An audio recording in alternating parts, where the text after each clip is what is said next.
ጉባኤ ሃገራዊ ማሕበር ኦቲዝምን ዳውን ሲንድሮምን ንክንክን ኣእምሮኣውን ምዕባለኣውን ስንክልና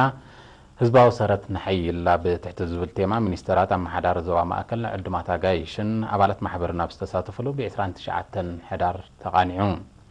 ሚኒስተር ዕዮን ሰብኣዊ ድሕነትን ኣቶ ካሕሳይ ገብሪ ህይወት ኣብ ዘስምዑ መክፈቲ ቃል እቲ ማሕበር ናይ ሓፂር እዋን ተመክሮ እኳ እንተሃለዎ ምስ መሻርክቲ ብምውሃድ ብዘካየዱ ዘሎ ንጥፈታት ግዳያት ኦቲዝምን ዳውን ሲንድሮምን ዝኾኑ ቆልዑ ካብ ኣባይቶም ወፂኦም ኣብ ደገን ኣብያተ ትምህርትን ክዋስኡ ምጅማሮም እቲ ብውስናት ስድራ ቤታት ዝጀመረ ተበግሶ ናብ ሕብረተሰብ ይሰርፅ ምህላውን ዘተባብዕ ምዃኑን ገሊጹ ስንክልና ንኩሉ ዜጋ ከጋጥም ዝኽእል ባህርያዊ ተርእዮ ብምዃኑ ከም ኣበር ክቁፀር ከም ዘይግባእ ዝሓበረ ሚኒስተር ካሕሳይ ኣስዒቡ ንግዳያት ምሕጋዝን ምትብባዕን ንኩሎም ስድራ ቤታት ሕብረተሰብ ኣካላት መንግስትን ማሕበራትን ብማዕረ ከም ዝምልከት ኣስሚሩሉ ብዛዕባ ሕሙማት ኦቲዝምን ዳውን ሲንድሮምን ገና ክስገሩ ዘለዎም ብድሆታት ከም ዘለዉ ዝጠቂሱ ድማ ግዳያት ኣብ ትሕቲ ወለዶምን ኮምን ተጠቀምቲ ትምህርትን ካልእ ማሕበራዊ ኣገልግሎታትን ክኾኑ ዝያዳ ፃዕርን ስራሕን ከም ዝሓትት እዚ ከዓ ብውህደትን ተሳታፍነትን መላእ ሕብረተሰብ ዝፍታሕ ምዃኑ ብሪሁ ኣብ ወንበር ሃገራዊ ማሕበር ኦቲዝምን ዳውን ሲንድሮምን ኣቶ ክፍላይ ገብረ ሚካኤል ብወገኑ ኣብ ሃገርና ምስ ኦቲዝምን ዳውን ሲንድሮምን ዝነብሩ ህፃናት ቁፅሮም ብልክዕ ንምፍላጥ መፅናዕትታት ከም ዘድሊ ብምምልካት ማሕበር ኣብ ምሕላውን ምጥባቕን መሰላት ግዳያትን ምምሕያሽ ሂወቶምን ኣተኪሩ ክሰርሕ ምፅንሑ ገሊጹ ጉባኤኛታት ኣብ ዝሓለፉ 4 ዓመታት ብማሕበር ናይ ዝተኻየዱ ንጥፈታት ፀብጻብ ድሕሪ ምስማዕ ኣብ ቅዋም ማሕበርን ዘድልዮም ምምሕያሽን ዘተ ብምክያድ ሓዳስ ኣካየደ ኣካል መሪፆምን መደብ ስራሕ ሓንፂፆምን ኣብ ንኡዞባ ማእከል ደንካልያ እትርከብ ኣፋንቦ ምስ ምውሳኽ ብዝሒ ህዝባን ምኽፋት ዝተፈላለያ ትካላትን ኣብ ንግዳዊ ምንቅስቃሳታ ሩኡይ ምዕባለ ተምፅእ ከም ዘላ ነበርታ ገሊፆም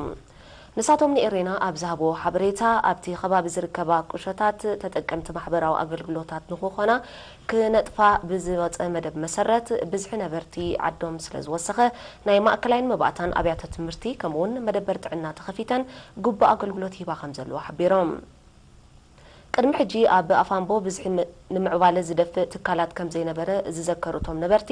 እዘን ሕጂ ብብዝሒ ተኸፊተን ዘለዋ ድኳናትን ኣብያተ ምግብን ብሓፈሻ ድማ ንግዳዊ ንጥፈታት ዝተመሓየሸ ህይወት ክህልዋ ከም ዘኽኣለ ኣረድዮም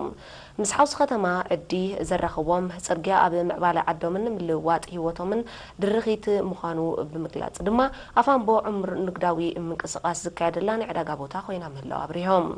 ንሳቶም ኣብ መወዳእታ እቲ ኣብ መጓስ ጥራይ ኣተኪሩ ዝነበረ መናብሮ ህዝባ ኣብ ንግድን ሕርሻን ክነጥፍ ምጅማሩ መርኣያ ዝምዝገብ ዘሎ ምዕባለ ምዃኑ ብምሕባር ካብ ዘለዋን ክትዓቢ ብዝለዓለ ክነጥፉ ምዃኖም ኣረጋጊፆም ኣብ ምምሕዳር ንኡዞባ ማእከል ደንካልያ እትርከብ ኣፋንቦ ካብ 10 ሸነኽ ሰሜናዊ ምዕራብ ኣስታት 300 ኪሎ ሜትር ርሕቃ ትርከብ ሎማ ዓመት ብዝነበረ ህጡር ክራማት ኣብ ንኡዞባ መንደፈራ ምህርቲ መዓር ከም ዝሰሰነ 4 ንህቢ ገሊፆም ኣብ ወንበር ማሕበር 4 ንህቢ ኣብቲ ንኡዞባ መምህር ከሰተ ሕድራይ ንኤሪና ብዛሃቡ ሓበሬታ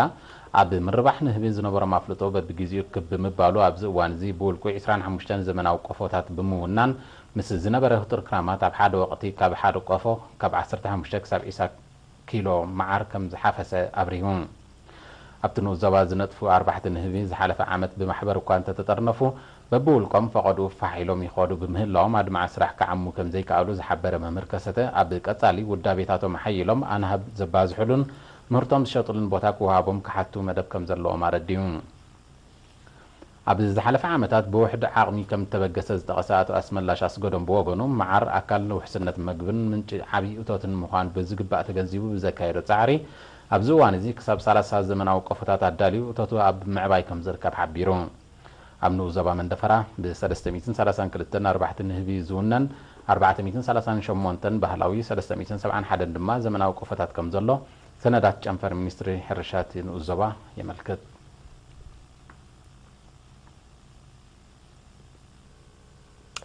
ኣብ ንኡዞባ ጊንዳዕ ተርእዮ ሕማም ዓሶ ንምክልኻልን ናብ ሰሓተ ደረጃ ንምውራዱን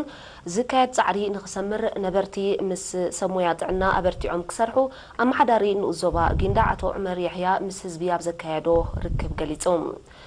ኣብዘን ዝሓለፋ 3 ዓመታት ህዝቢ ነቲ ሕማም ንምጥፋእ ኣብ ምውሓስ ፅሬት ከባቢ ክነጥፍ ከም ዝፀንሐ ዝጠቐሰ ኣቶ ዑመር ሎማ ዓመት ተርእዮ እቲ ሕማም ይቀላቐል ስለ ዘሎ ነበርቲ ነቲ ዝጀመርዎ ስራሕ ብዝለዓለ ክደፍእሉ ኣዘኻኺሮም ካብ ዞባዊ መወከስ ሆስፒታል ጊንዳዕ መንእሰይ ተስፉ ምሕረት ኣብ ወገኑ محلاو كبابياو صريتن مدفان مرابح طانطو غداغدن اب ممكات حمام عصو ازيو حغاز خمسخونه بمطقاس بمدب كسرحلو ترى ام حدر تخباب بحفشا نبرت دما بفلاي كعزز زخخيروم تساتفت بوغنم اب وان كرامات ز عقورماي غزي خي وسده كم زدرق كغبر اب رباطات زكاد بحلاوي عدنا دما دو كبل زبلون كالوتن ريتوتات اقريبوم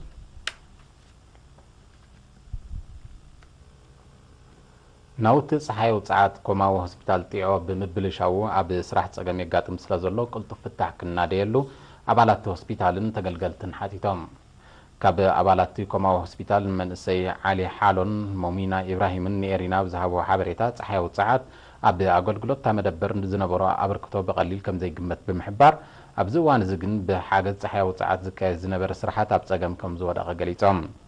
نساتهم تستتخلنا وتصحاي وصعات نيتران 4 ساعات اغلغلوت كب مصنحو تقيسم بمبلشاو اب اغلغلوت كما هوسبيتال بعافشا اب اغلغلوت انسن حرسن دما بفلاي علوتاو صلوا يغبر كم زلا رديوم حلافت كالات طعنا اب نوزبا ارعتا اتو امانيل يوحنس بغديو بزحت اغلغلتي اب قمتاتيو تاتكال طعنا ناب درجه كما هوسبيتال كم زعبيتن اغلغلوتا كم سفن متكال صحاي وصعات دما مرياناتو مخان بمحبرار እቲ ጸገም ንጨንፈር ሚኒስትሪ ጥዕና ዞባ ተነጊሩ ካብ ኣስመራ ቴክኒሻናት መጽኦም ከዕሪዋ ምዃኖም እንተተሓበረ ዓመትን መንፈቕን ከም ዝሓለፈ ኣነጺሮም ኮማ ሆስፒታል ጥዑ ናስታት 20,000 ነበርቲ እቲ ከባቢ ኣገልግሎት ትህብ ኤርትራዊ ተቀዳዳማይ መክሰብ ደበሳይ ኣብ ኣህጉር ኣፍሪቃ እቲ ዝለዓለ ነጥቢ ዘመዝገበ ተቀዳዳማይ ብምዃን ብዩሲአይ ፍሉይ ክብሪ ረኺቦም ሙሉእ ትሕዝቱ ተስፋ ልደት መብራህቱ ከቕረባዩ ኤርትራው ተቀዳዳማይ ጀርመናዊት ክለብ ባይክ ኤድ መክሰብ ደበሳይ ሎም ዓመት ኣብ ኣህጉር ኣፍሪቃ ካብ ዝተኻየዱን ብማሕበር ቅድድም ብሽከት ዓለም ተፈላጥነት ዘለዎ ምንዙራት እቲ ዝለዓለ ነጥቢ ዘመዝገበ ተቀዳዳማይ ብምዃን ፍሉይ ክብሪ ረኺቦም بمسارات عالم لخو محبر قدم بشكتا ابز قربا معلتات اب وقعوي مربب حبريتو زرقحو السليدا بلوص اتقادم تفريقا ايرتراوي تقداماي مقصد دبساي 240 حدا نطبي بمزغاب قداماي درجه كحسكلو موروكاوي لاحساني مواساين ب 219 نطبي خلاي مسكلب جي اس بي زقدام الجيرياوي عز الدين لعقب دما ب 192 نطبي سالساي ترتا كحزوكي لو مالوم بزي كازي ابدوب افريقا الممركه كاي دحر مصناح قدم حيد سامنتات ناب هاغرو تمليسو زلو تقدماي زوبا دوب تصفم عوا مريم ب 100 نطبي مبل 10 تقلت درجه كحسكلو تقادم تكلب اسبيكو امانيل غبرز غابيهرن ارون دبرصين دما بتخاتالي 76 نطبي بمهلال مبل 10 تشعتن 22 ترتحيزوم اللوم ابز زرزر ابزورات افريقا ازبزح نطب زمزغبو تقادمتي تقدماي كلب اريتيل يوناس تخست مبل 26 مرهاو قدس دما مبل 25 مونتن درجات تسريعهم اللوم ازنطبي اب افريقا نستخايدو زورات رايو زوكل እዚ ተቀዳዳማይ መክሰብ ደበሳይ አመዝጊቦ ዘላዓወት ኣብ ታሪክ ቅድም ብሽከተ ኤርትራናይ ፈለማዩ ዳንኤል ተክለ ሃይማኖትን ናትናኤል ብርሃንን ዝርከብዎም ኤርትራውያን ተቃደምቲ ኣብ ዝተፈላለዩ ዓመታት መሪሕነት ሒዞም እኳ እንተነበሩ ንሓደ ወቅት ናይ ቅድም ብሽከታ ዝለዓለ ነጥቢ ሒዙ ዝወደአ ተቃዳማይ ግን ክሳብ ሕጂ ኣይነበረን በዚ ከዓ መክሰብ እቲ ናይ ፈለማ ኤርትራዊ ኣብ ዙራት ኣፍሪቃ ብልዑል ነጥቢ ንሓደ ወቅት ዝወደአ ተቀዳዳማይ ኮይኑሎም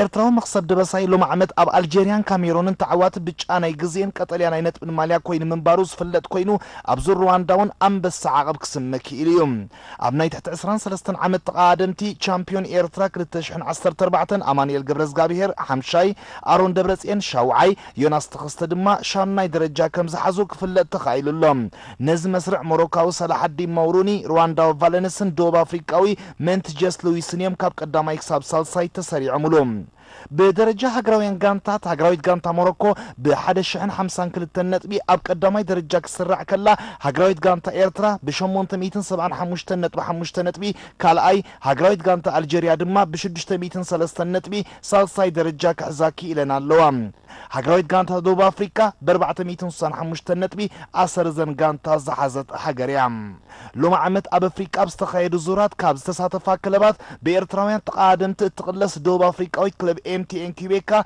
ب 433 نطبي لعلوا ايد كتحسكلا الجيرياويت كلب GSP 359 نطبي كالاي ايرتراويان تقادمت مقصد دبساين ميرون امانيلن زورا درولا جرمناويت كلب بايك ايد دما سالساي ترتاك حزاكي لنا اللوام